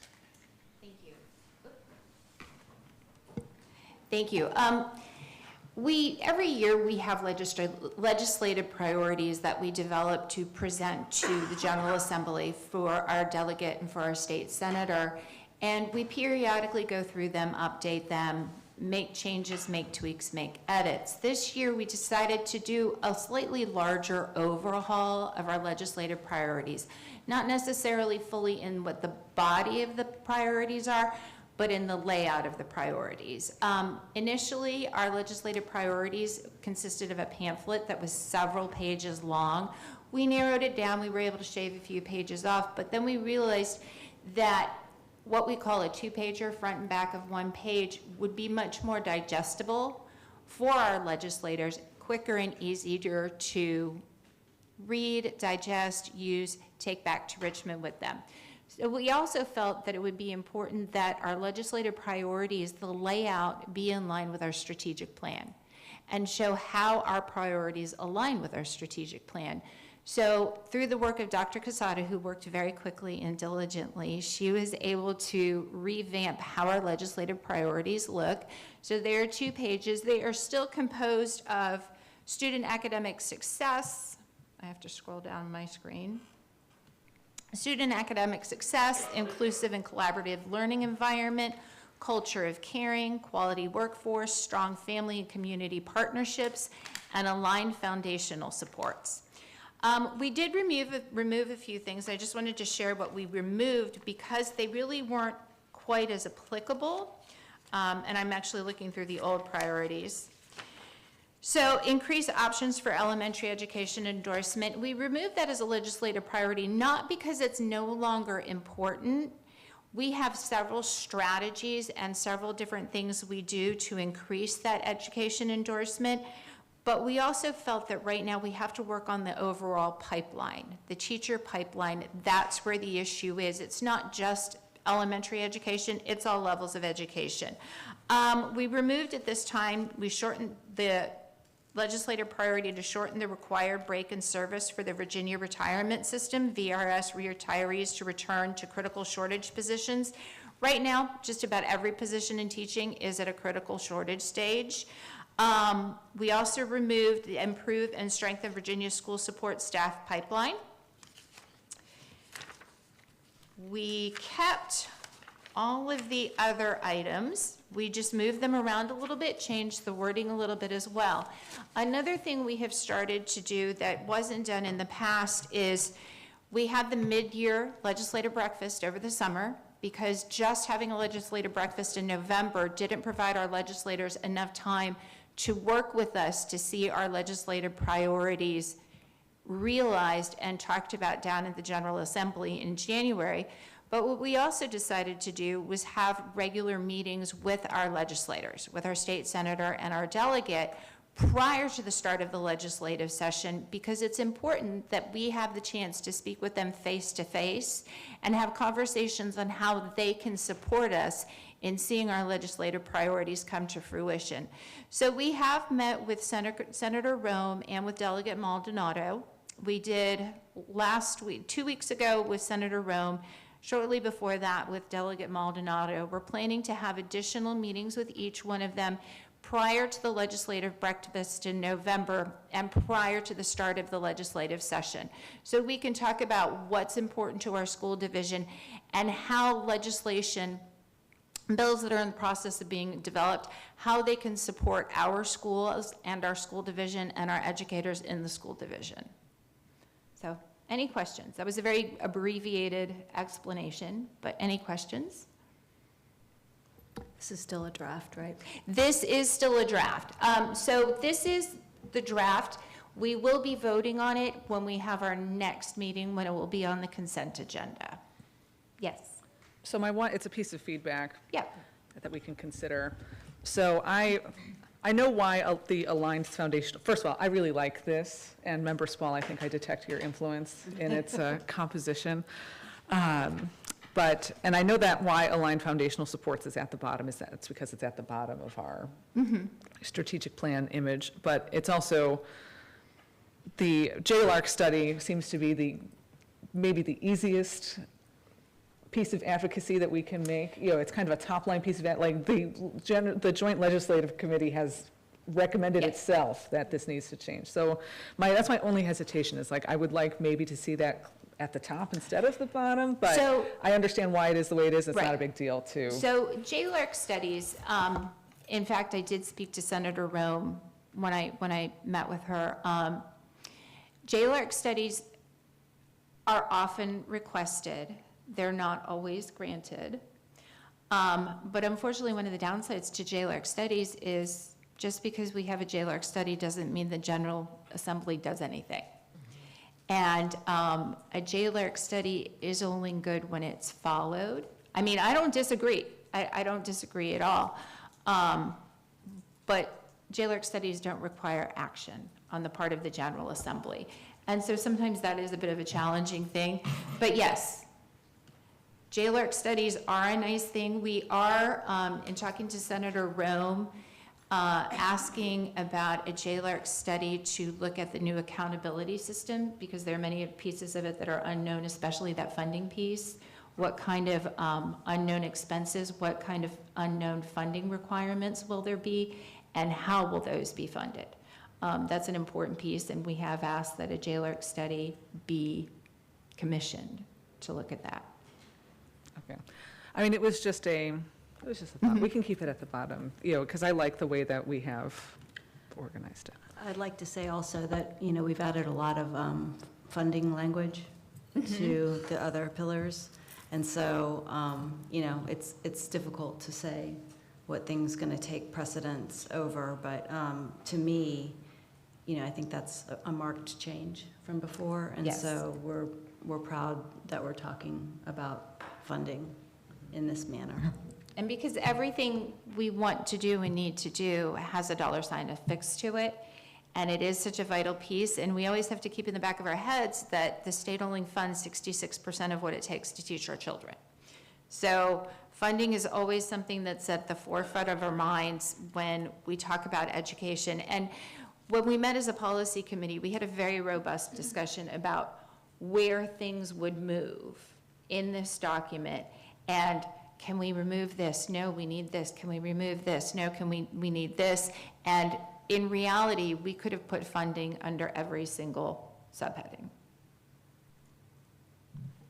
Well, I'd like to thank Vice Chair Stevens for chairing the policy committee for one, and working with members Spall and Brooks, and taking the extra time to meet with the legislators. I know that takes a lot, and we all have busy schedules, and it's appreciated. I like the new format. Yeah, I like the new format. Thank you to Dr. Casada. We gave her our ideas, and she ran with it, and she very quickly came up with a vision, and I think the vision looks great, so thank you. Okay, so we'll vote on this next meeting. Yes. Thank you. Okay, our next item is the surplus property resolution. The school board will discuss the boundary line adjustment and transfer of property between the school board of the City of Manassas and the City of Manassas regarding the Jenny Dean Elementary School site as part of the surplus property resolution, which is R 2024-06. And we have the boundary line adjustment. Dr. Newman, did you want to say something on this? Yes, this is just, as you said, a part of the boundary line adjustment that we have to do for the new dean. There's 0.9 acres that a pickleball court is on that is currently Manassas City Public School property. And then there's 2 pieces of the new dean project that go over the line on the Manassas City property line, and just happens to both be 0.9 acres. And so this is a swap.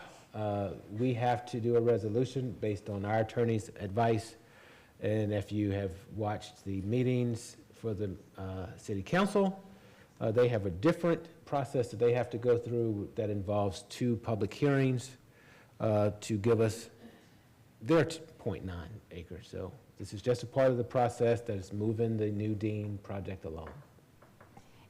And Dr. Newman, we've had robust conversations about this, have we not? We've had a lot of conversations about 0.9 acres of property.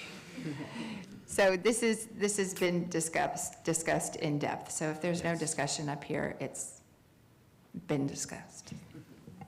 Any questions or comments from board members? Nope.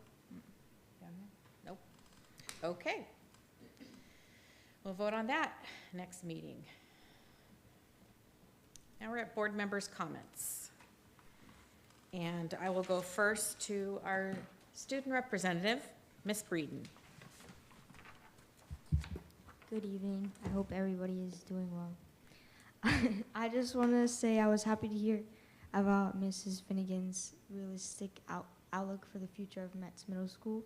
I'm excited to see what they can accomplish. And then I also want to take time to appreciate Ms. Jackson's presentation. She had great explanations for all the questions thrown at her, so good job.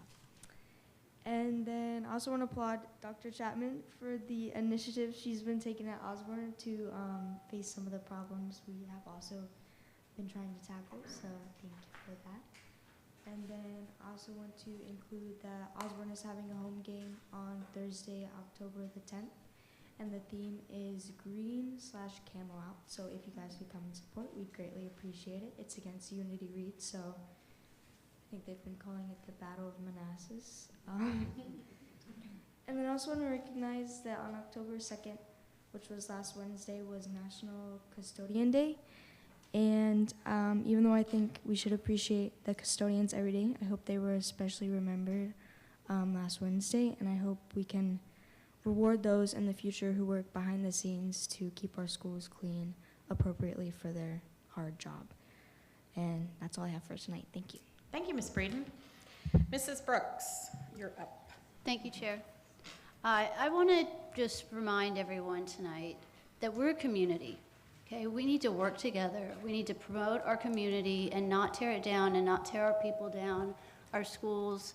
You know, our children are watching us.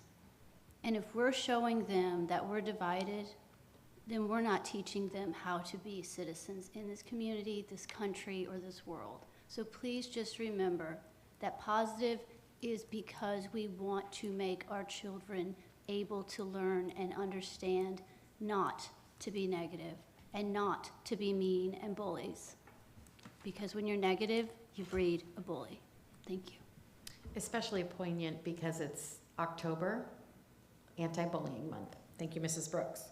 Mrs. Breja. Thank you.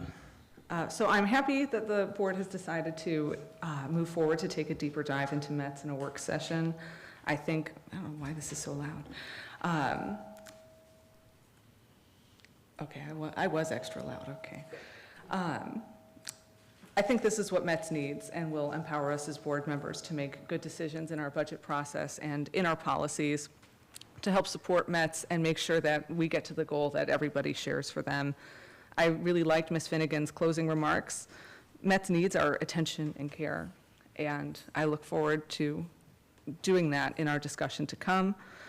And I also want to say I know this is a hard season, and I want to say also that I support our staff completely, including Dr. Newman. And I would never accuse staff of cooking the books. Never. An observation, an accurate observation, that academic measures have worsened and chronic absentee rates have worsened while a graduation rate has gone up is just that. It's an observation, and it warrants discussion.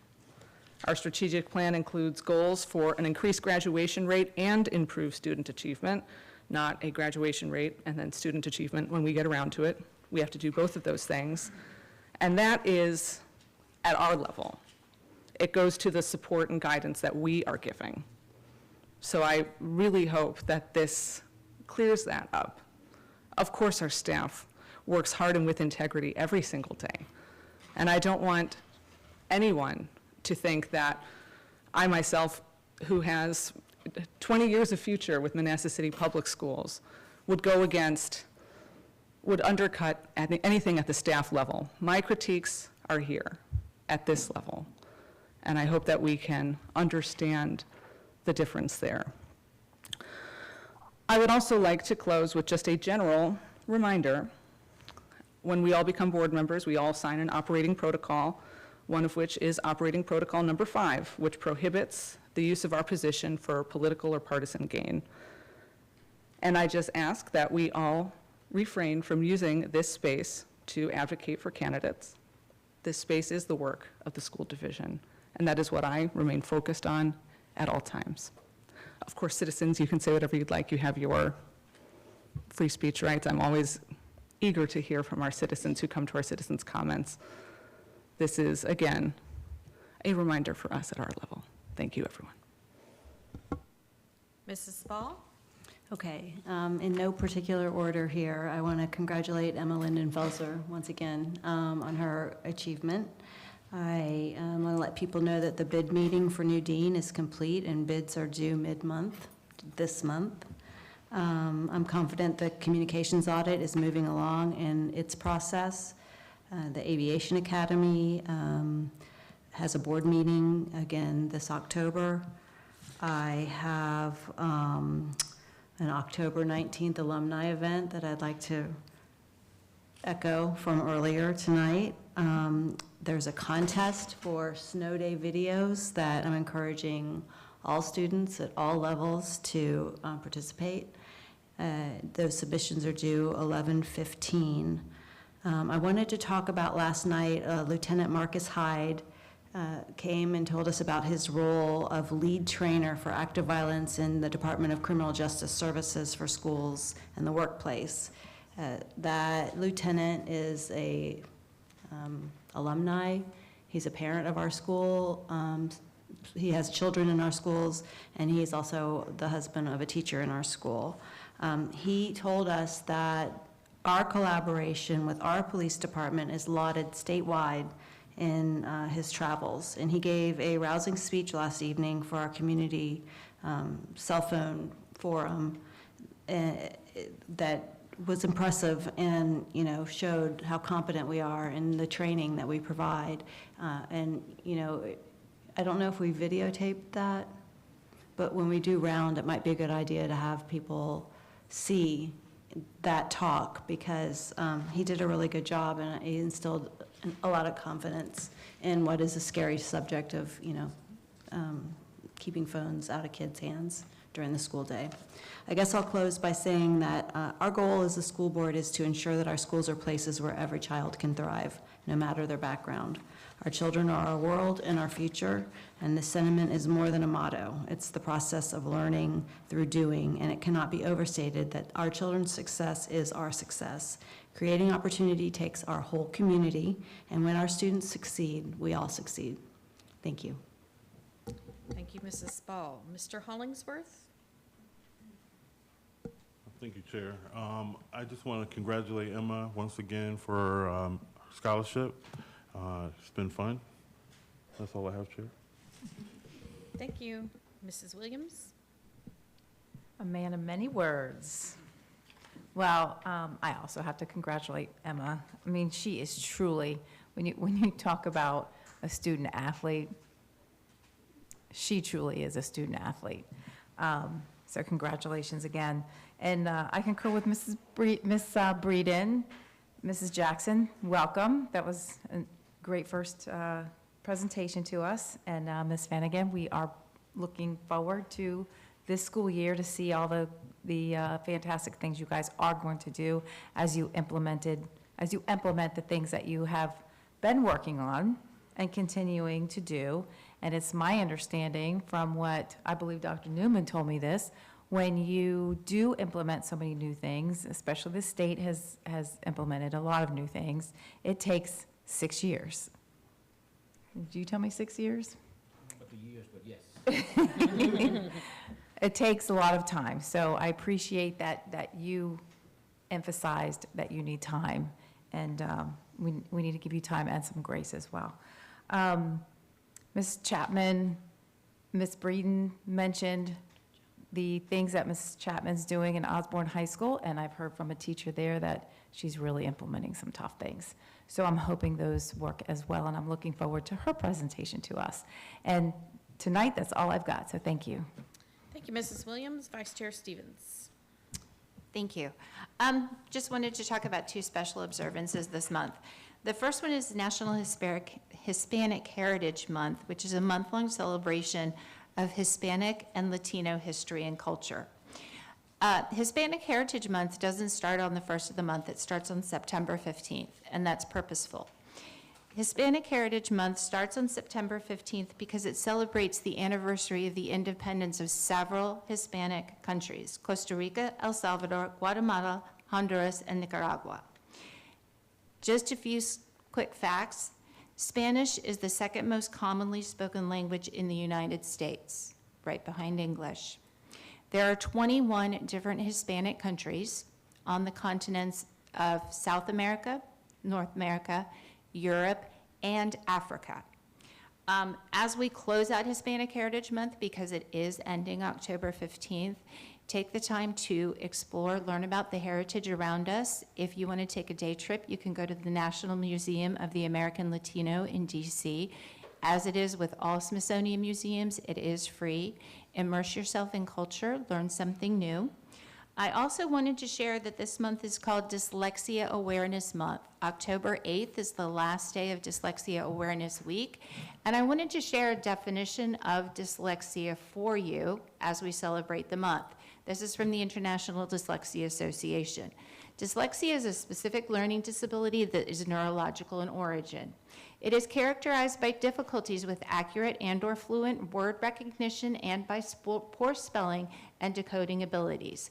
These difficulties typically result from a deficit in the phonological component of language that is often unexpected in relation to other cognitive abilities and the provision of effective classroom instruction. Secondary consequences may include problems in reading comprehension and reduced reading experience that can impede growth of vocabulary and background. And what's important to know about dyslexia is it doesn't make you less intelligent. Many, many famous people have dyslexia. If you Google famous people with dyslexia, you'll be surprised to see how many famous people do. When someone is struggling to read, don't assume it's because they weren't educated. Don't assume it's because they are not intelligent. There may be additional reasons. So as we think about National Dyslexia Month, please remember we're all different. Our brains all work differently. Our brains all function differently, and we're all unique humans. So thank you. Thank you, Vice Chair. And I'll conclude with my comments. I wanted to say today I got to go over to Osborne. Our Osborne Eagles unified sports team played kickball against the Freedom Eagles today. Fun was had by all, and I congratulate all the athletes for their sportsmanship. For those that are unaware, unified sports joins people with and without intellectual disabilities on the same team. It was inspired by our simple principle: training together and playing together is a quick path to friendship and understanding. Our students wear shirts that say "Choose to Include," and great fun was had by all, and it was a very beautiful morning. Tomorrow, Weems Elementary is having a walk to school day. If you are in the Weems area tomorrow, please take extra caution and patience on the road as students traverse the neighborhood. Staff, parent volunteers, and Manassas City Police Department will be on the route to ensure safety. I have a few announcements from the Osborne Chorus, which is led by choral director Shirley Glom. Thursday, October 10th, we're expected to have about 375 students from our feeder schools, which is all the elementary schools, the intermediate schools, Metz Middle School, and Osborne High School will all be working together. Choral leadership will be leading games, pizza, Kona Ice, and they're going to rehearse in a round robin. Later that night, they will perform at the football game. This group of choral students will be singing the national anthem before the game, and I don't know of any other school division that can provide an opportunity quite like that. Additionally, next week, Osborne Chorus is expecting its Broadway in Residence guest. R. Bender Robinson will be here with us. He is coming off the show Book of Mormon, but has also been in Hairspray, Les Mis, Shuffle Along, Lion King, Carole King Beautiful, and more. He's running a master class for our choral students on You Can't Stop the Beat, which is from Hairspray, and a choreography workshop. He'll coach our soloists for the show and then do a talk back. Then on October 17th, the fall concert, Why We Sing, will be at 7 p.m. in the Osborne Auditorium. Mr. Robinson will be singing in the show with us and also for us. I did want to mention that cell phone free information night, there's another opportunity to attend this. It's Wednesday, October 16th, 6:30 p.m. at Round Elementary. And then also coming up on October 18th is a football game versus Patriot. It will be a pink out. And some of your school board members will be serving at the concession stand. So come and spend your money and cheer on the Eagles, and don't forget to wear pink. That's all I have. Oh, I did October 16th, right? Oh. Also on October 16th is Unity Day for bullying prevention, and wear orange. Everybody wears orange. Got it. They got that orange. All right. I thought you were talking about the 16th for the other night. Okay. Chair. Yes, ma'am. The Weems thing is tomorrow Yes, morning? ma'am. 7:50 a.m. Chair? Yes, ma'am. I move that the school board meeting adjourn. Second. I have a motion by Vice Chair Stevens, seconded by Mrs. Brooks, that the school board meeting adjourn. Is there any discussion? All in favor? Aye. Any opposed? The motion carries 7-0. We are adjourned. Thank you all for